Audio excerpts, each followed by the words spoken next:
Good morning. Happy Monday. Happy new week to you. I just wanted to stop in and share a weekly word with you. And it is, you can only drive one car.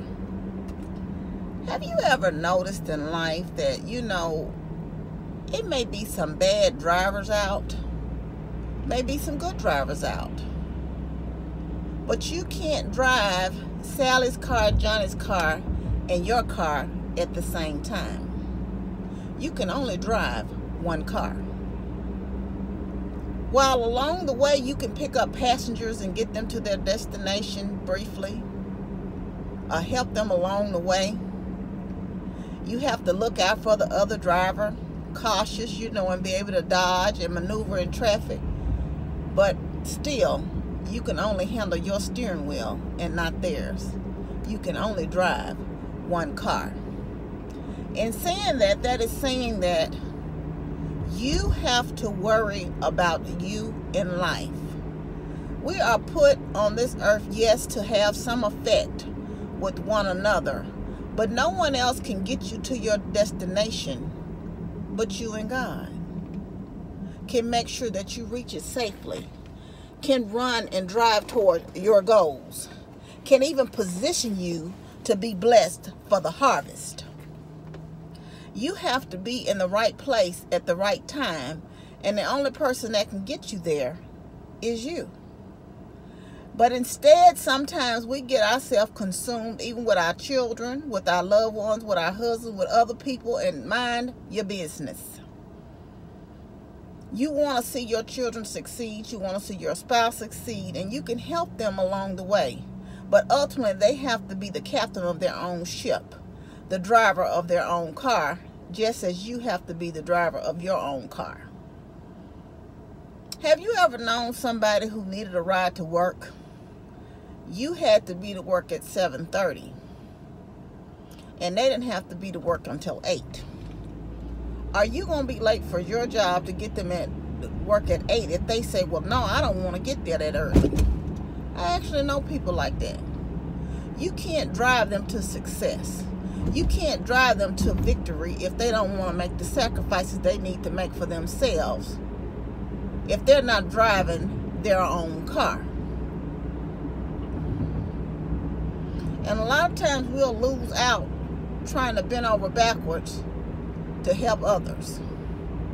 And yes, we are here to help and give a helping hand sometimes. But I can only help you if you're helping yourself. My ultimate responsibility is to drive my own car. Because if you're not healthy and you're not able to take care of yourself, if you're not able to maintain a roof over your head, how can you offer someone else a place to lay? If you wouldn't drive your own car to help yourself maintain.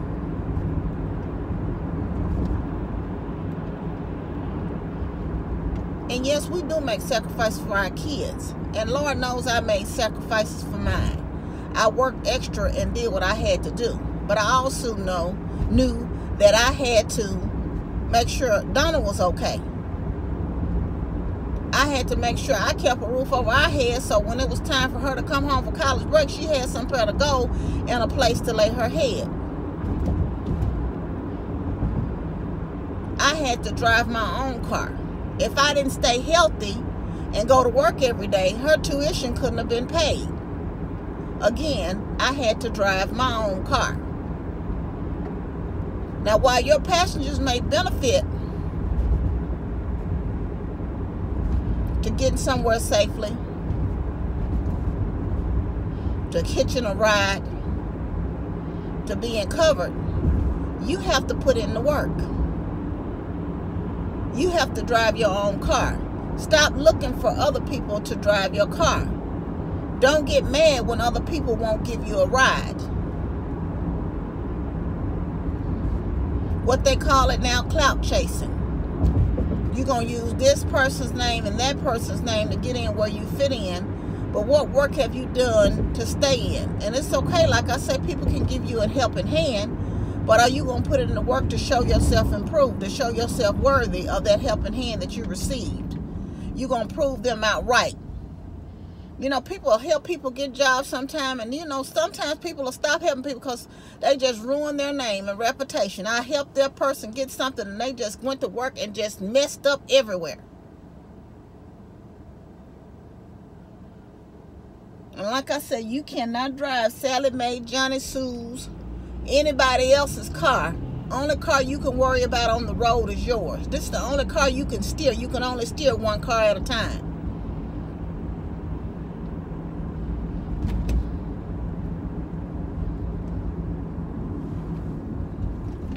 Drive your own car today. Make sure you okay. Make sure you healed. Make sure you're healthy. And make sure you know how to love you so you can love and give to other people. Because if you're not full and you're not healthy,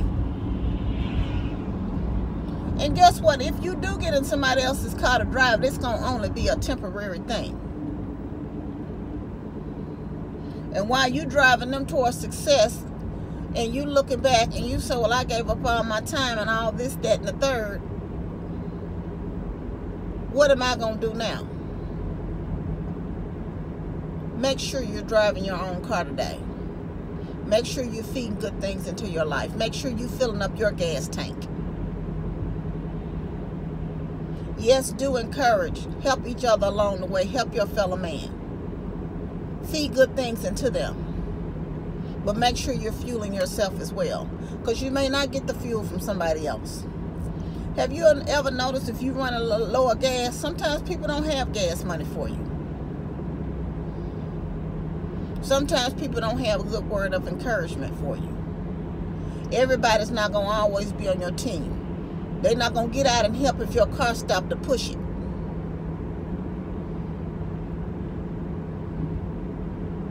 Make sure you have the willpower to drive, not only drive your own car, but get out to push if necessary.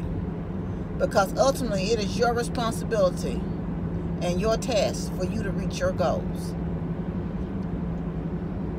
I want y'all to know y'all loved. I love you, but God loves you the most. Remember to always be kind to yourself and others.